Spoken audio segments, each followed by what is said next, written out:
Right. Just yeah, delving yeah. into other people's depression. Oh yeah, it's like listening to like a Taylor Swift album or something like that. Do you like know what I Taylor mean? Swift? I do. I feel like someone's gonna call me out because I'm not that much of Okay, a I'll call you diehard. out. I like Fearless Taylor Swift. Like, I'm a big fan. Okay. You're not a princess. He's just a fairy tale. I'm just the one. Look at us singing and dancing like we feet. said we would do. Here we go.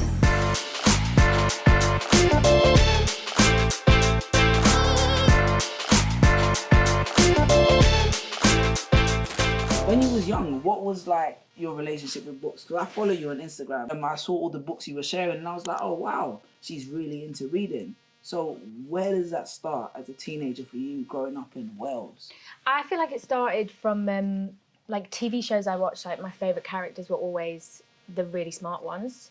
So like when I was like 9, Doctor Who came on the telly and I was just obsessed. I thought this guy was like the coolest and he was obviously really clever. When I was a kid, I was not funny at all. Really? I was not funny at all as a kid. I think I've really grown. Into your funniness? Yeah. According to television? Yeah, hopefully. I think you're funny. Thank you. But I was not funny. So I felt like maybe if I was clever, that I would have something cool. And then, like, funnily enough, clever usually then brings funny. Like, the funniest people I know are also, like, the smartest people I know. I won't lie, all of the books I read as a teenage girl were books about teenage girls. Full disclosure, I have an older sister who's only 1 year older than me. Okay. So I liked a lot of books about teenage girls, primarily Jacqueline Wilson. So, I never read any Jacqueline Wilson, but Louise Renison, she wrote all of, like, you know, the Angus Song's Perfect Snogging film. Yes, I've seen. Yeah, okay, yeah. That's based on a book, and there's like, I'm gonna say at least 7, maybe really? 11. There's a big series of books for that character, and then she did a spin-off about that lead character's cousin. So I read all of them. So Jacqueline Wilson is like a celebrity. I remember once my little sister likes her as well, dragged me to a book signing in Wood Green. There used to be a Waterstone there. Yeah. And I kid you, the queue was like if One Direction came to Wood Green. And this was for Jacqueline Wilson. So, I mean, I respect Louise, but I think Jacqueline was a bit... Oh, 100%. Yeah, she was amazing. And I was a bit like that. So there was a competition once in the books where you could write in something. I can't remember what it was, but I got like runner-up and I got a tiny little owl cushion thing. I know, I have no idea where it is now. You lost it? Well, I moved house. Oh, come on though, man. That's like a piece of your childhood. I know, I had it on a corkboard for years.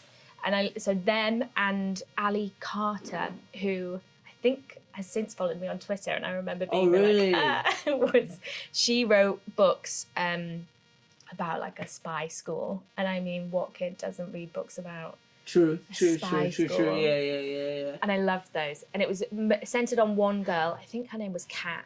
And then she had like this group of people. They were all in like high school. They were like 15, but they would go on these huge heists. So obviously when we was young, most of my books, we read them in the library, innit? So I always ask people, like, do you have like an embarrassing or cringe or a library moment? So for my work experience, I went and worked in my local library and I loved it. It was me and just like 3 elderly volunteer women. And it was great. That sounds like a very enriching experience. Really, really wholesome. What's your biggest memory from there? They had an amazing encyclopedia section. Yeah. It was a tiny library. I grew up in a village in North Wales called Cradle, so there was like nothing there. Cradle? Rutland. Oh, no, pronounce it how it's supposed to be pronounced. Don't compensate for me. Like, no, keep it real. So a huge amount of encyclopedias for such a tiny library.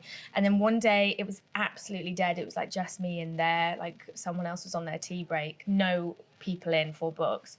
So I just like looked up, I was like scanning through it and I found like a bit on Pocahontas. Pocahontas? And I knew of like the film, obviously, like love the film. Oh yeah, have you ever heard the wolf cry? Gorgeous, Yeah. Beautiful. Like a banger. I'm not a singer. Like the same way you're not a dancer, I'm not a singer. So yeah.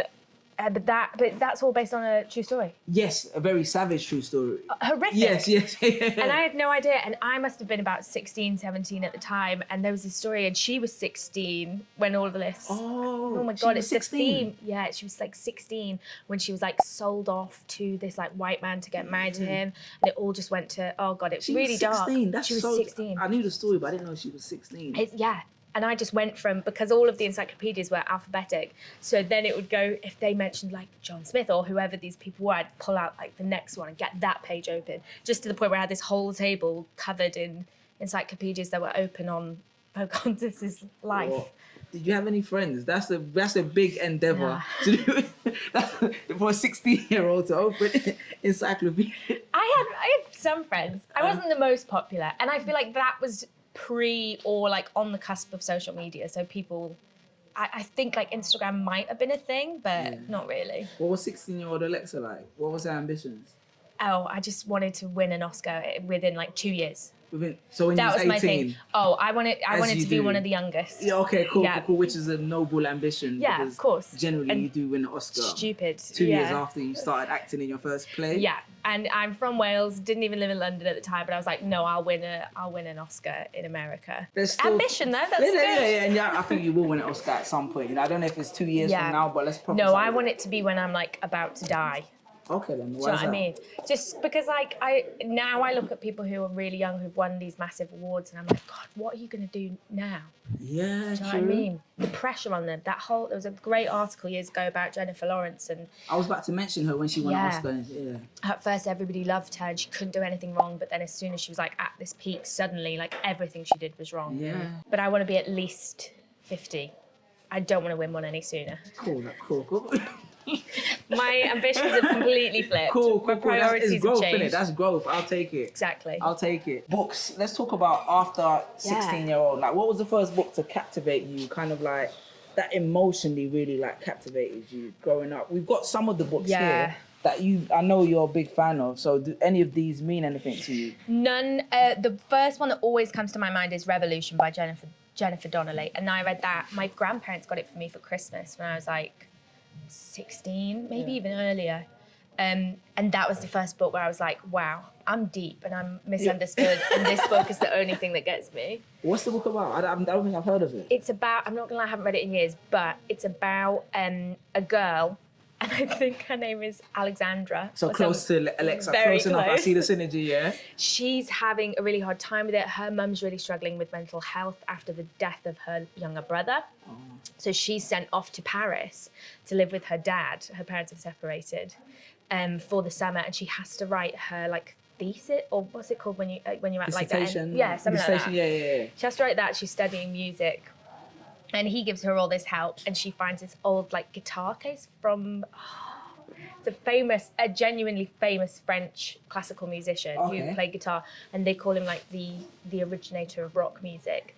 And then the story splits. So you have Alexandra in current time, and then you have like Alexandrine. So I see all the honestly, it's a good book. Yeah. But I loved it. Yeah. So you had these two stories. And they were like happening at the same time, and Alexandra was witnessing Alexandrine's story, and she was like the nanny for Louis what Louis is it? I'm so bad at history. History. This is not a history show. I'm totally lost when it comes to history. Good. But one of the Louis though. Yeah. French Louis, we'll take that. Yeah, one of the little Louis that died really young. She was his nanny. 7? I was going to say was there even 7 Louis? Yeah, I think there was like 16, wasn't there? 16. Okay, so 7 is not far off then. Yeah. So let's say Louis between 7 and 16. The one that died when he was really young, cool. Supposedly. And it's just a really good book. And I remember, because I played guitar when I was growing up as well. Oh, really? Yeah. Oh, many talents. Just remember thinking like, wow, this is like me. This is this deep misunderstood girl who, looking back, probably was going through severe like depression and stuff, and I was fine.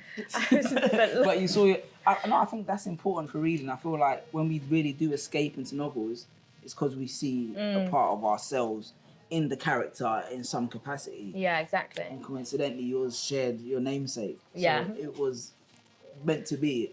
Yeah, I love it. I love that book. So Stephen King, it is so popular now, but when I read it, no one had any idea what it's such an old book. And I used to read it on the way home from school. On the way home from school, when I was walking, there was this fucking dark alley. No. And every time I walked to the alley, I'd run past the alley. Do you get what I'm saying? Just because I was reading the book. The book was so scary. And I always thought, obviously it's a clown on TV, but I think the TV's misrepresented it, because it's actually a god. It's like a space god or whatever, innit? So I'm walking down the alleyway in East Ham, and there's this space god in the alleyway. So every time I think back to that moment, that's what the book reminds me of. Even when I watch the movie, I think about this alleyway where Pennywise, the space god, is just hiding, lurking, waiting for me. You know, do you have a book like that has like a specific sentimental attachment to you? I've got a few like books that have been kind of important at important times of my life. I don't think I'm not great with super scary books. Sometimes I'm a huge Stephen King. I know. I do love Stephen King. Neil Gaiman's a big one for me as well. Like Stephen King and Neil Gaiman are up there as like two of my favourites.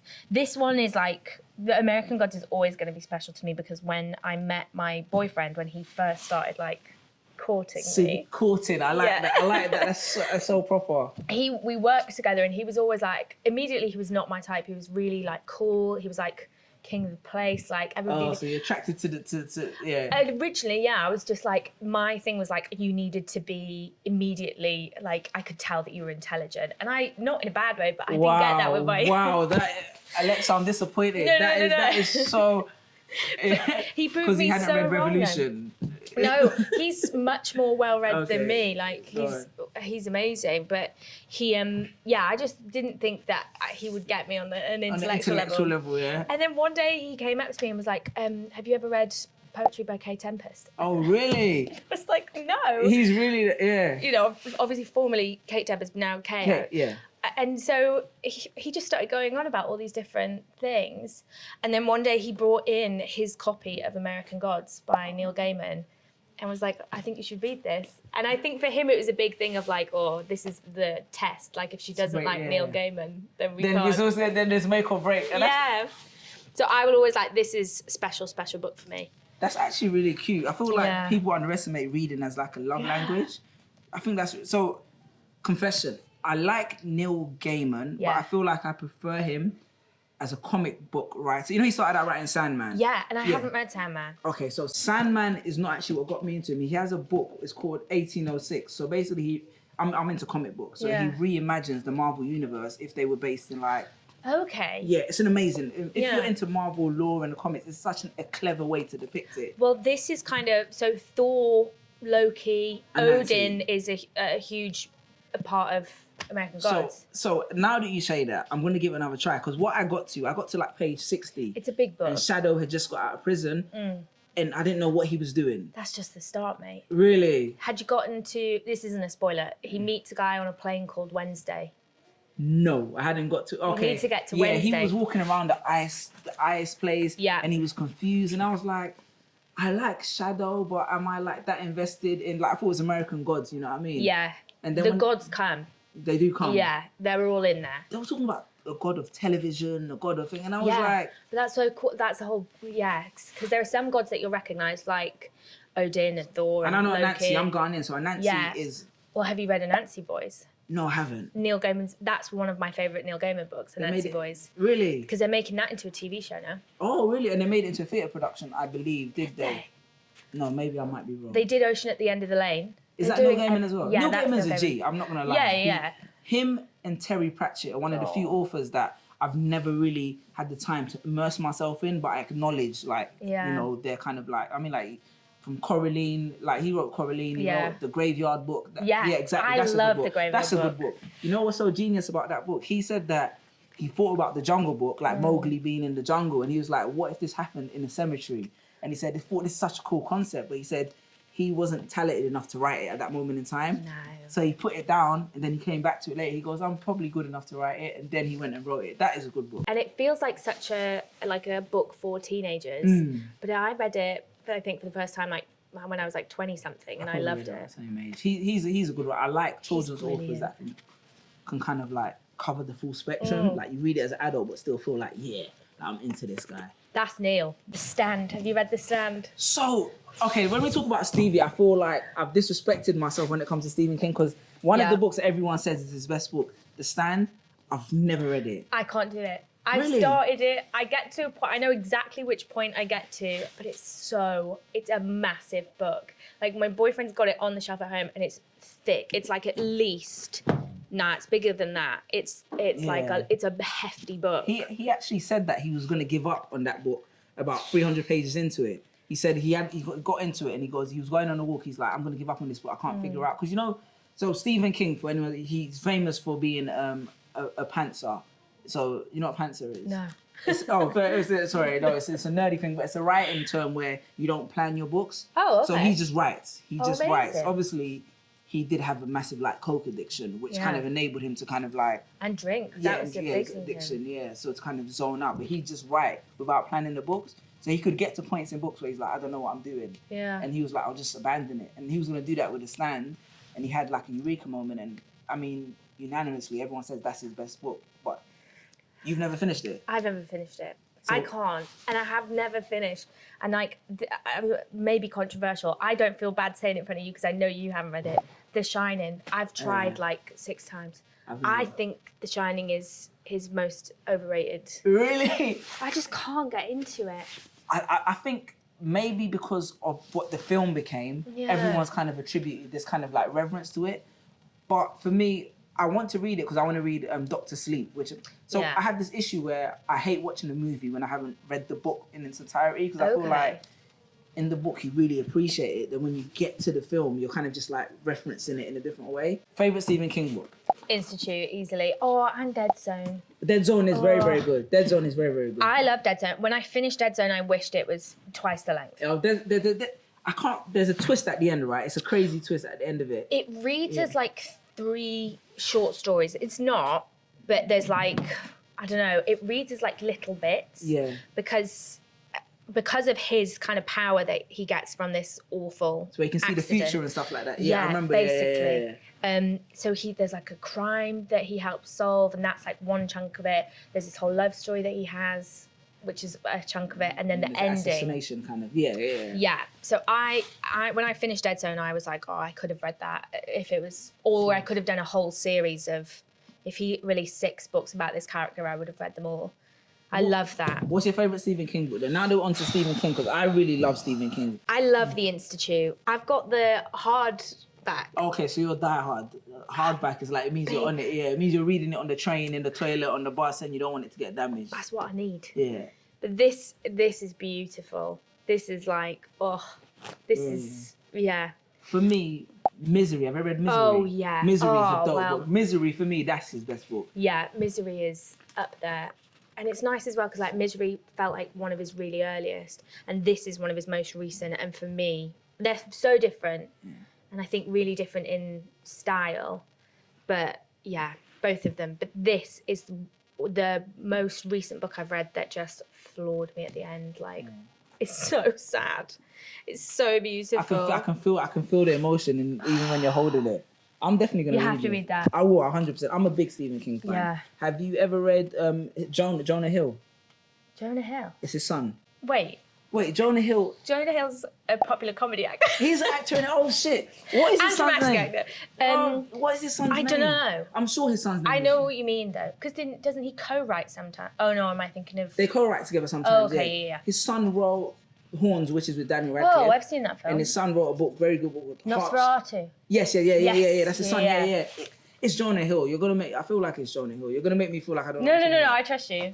I just have never heard it. Anyway, his son Jonah Hill and Tabitha King, who is his wife, they also write as well. But Jonah Hill is a good writer. Talk to me about this book, because I've never heard of it before. This is another one that's just achingly. It's quite sad. It's quite simple. I won't say too much because I think you have to read it to really feel it. But essentially, it's about a woman. She's really sad. You seem to have a theme of but you're okay though, right? You're personally okay. Yeah, I'm fine. Just delving into other people's depression. Oh yeah, it's like listening to a Taylor Swift album or something like that. Do you know what I mean? I do. I feel like someone's gonna call me out because I'm not that much of Okay, I'll call you out. I like Fearless Taylor Swift. I'm a big fan. Okay. You're not a princess. His is a fairy tale.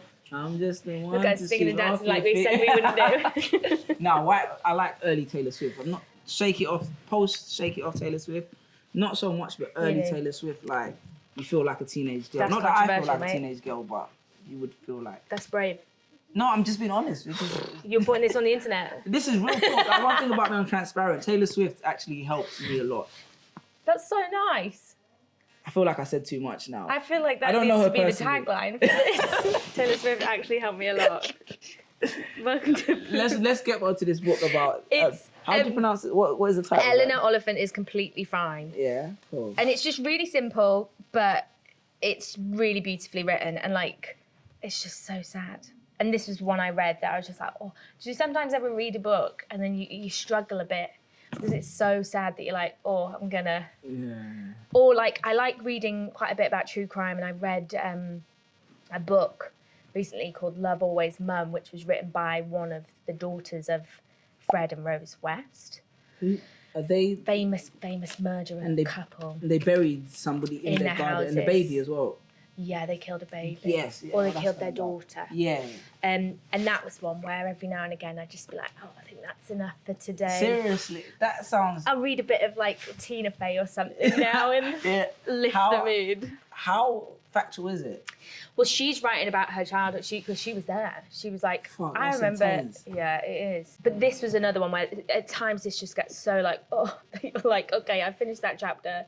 I'm going to pull out a Mindy Kaling book and I'll get back to that tomorrow. Yeah. But that's beautiful. I really recommend that. Speaking of Mindy Kaling, you a fan of The Office? Huge fan of The Office. One of my favourite things ever. I love The Office so much. Is American or British? Both. Really? Yeah. Which one do you think is better? They're so different. Quick fire, which one do you think is better? If I could only watch one again, I would say the British one. Cool. Ask me which one I think is better. Which one's better? They're so different. I don't know. Stop, you know. But it's so true though. Because when I met my fella, I was like, oh, do you like The Office? And he was like, yeah, I like the UK one. I said, well, have you seen the US one? He was like, no, I'm not watching that. I was like, why? Yeah. They're not the same show. They're so different. They're different. And now I think if you asked him, he'd really struggle to pick.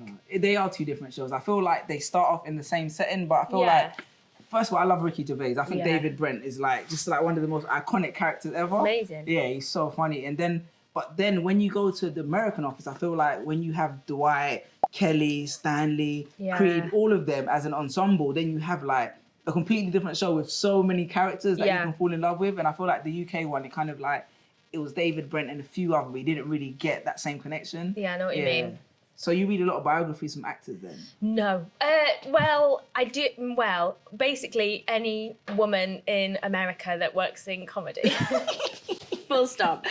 I just like listening to funny women. And the book's funny as well? Yeah, really funny. Really? What is funny about it? The voice or their life? If you are a fan, Mindy Kaling's books especially, because like you can hear like that Kelly voice. Yeah. She's hilarious. She's so funny, and she's so unashamedly herself in her books, and sometimes it's hilarious because she's like, I don't understand why I'm not getting cast as absolutely gorgeous woman. Look, like, she's so clever. Yeah. She's so smart. I just love them, and I think as well, like I aspire to be a funny woman. That's dope. No, Trying. No, I love the fact. Like I said, I think you're fucking hilarious. Like, Thank you. like Dead Pixels. I was like to my wife, "Oh, I'm gonna interview the woman from Dead Pixels today." She goes, "Oh my god, that's that show where you were laughing in the bed non-stop." You know, if I show you my phone right now, like I recommended it to so many people. I love that show. I love it so much. Oh, it's iconic, man. I see it in a few years' time. Remember, you heard it first as being like people talk about The Office, and I mean, the creators of Peep Show made that, right? Yeah, Sam and Jesse. Yeah. So they're... Sam and Jesse, you know them like that?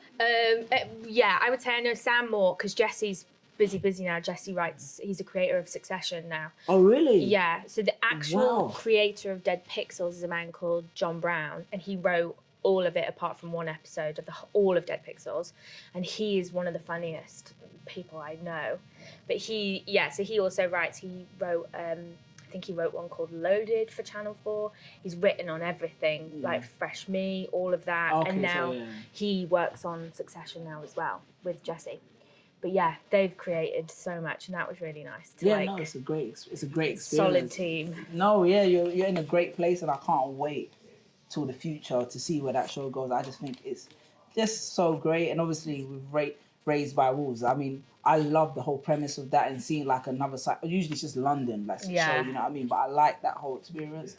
And I mean, obviously you're breaking out. I'm excited for your career. Thanks, mate. I'm excited. I'm a fan. I'm one thing is I'm like I said of Taylor Swift. I'm never shy about giving someone their props. Like You shouldn't be. Yeah. You know, so I want to give you your props now. Thanks. Yeah, just before you blow, don't forget me, please. No, God, never. This was probably your big break, actually. If you This do is blow, it. This is probably one of the highlight moments in your career. So This is when people go, oh, she can read. exactly. She Exactly. can read. And then That's you so start good. getting cast for the roles. Then when you're 50, you win the Oscar. Yeah. And then you say my name on the I podium. say all because of a podcast. Yes, exactly. Where I described how I read the books. Exactly. It will probably be a remake of The Reader, which I have read and I hated. Have you read The Reader? No, I've never read it. It starts off as like a love story, and you can kind of figure out that she can't read, and then it turns out she was a Nazi that would work for, and everyone says like, oh, but she didn't want to be, she would have died. Yeah. She should have died.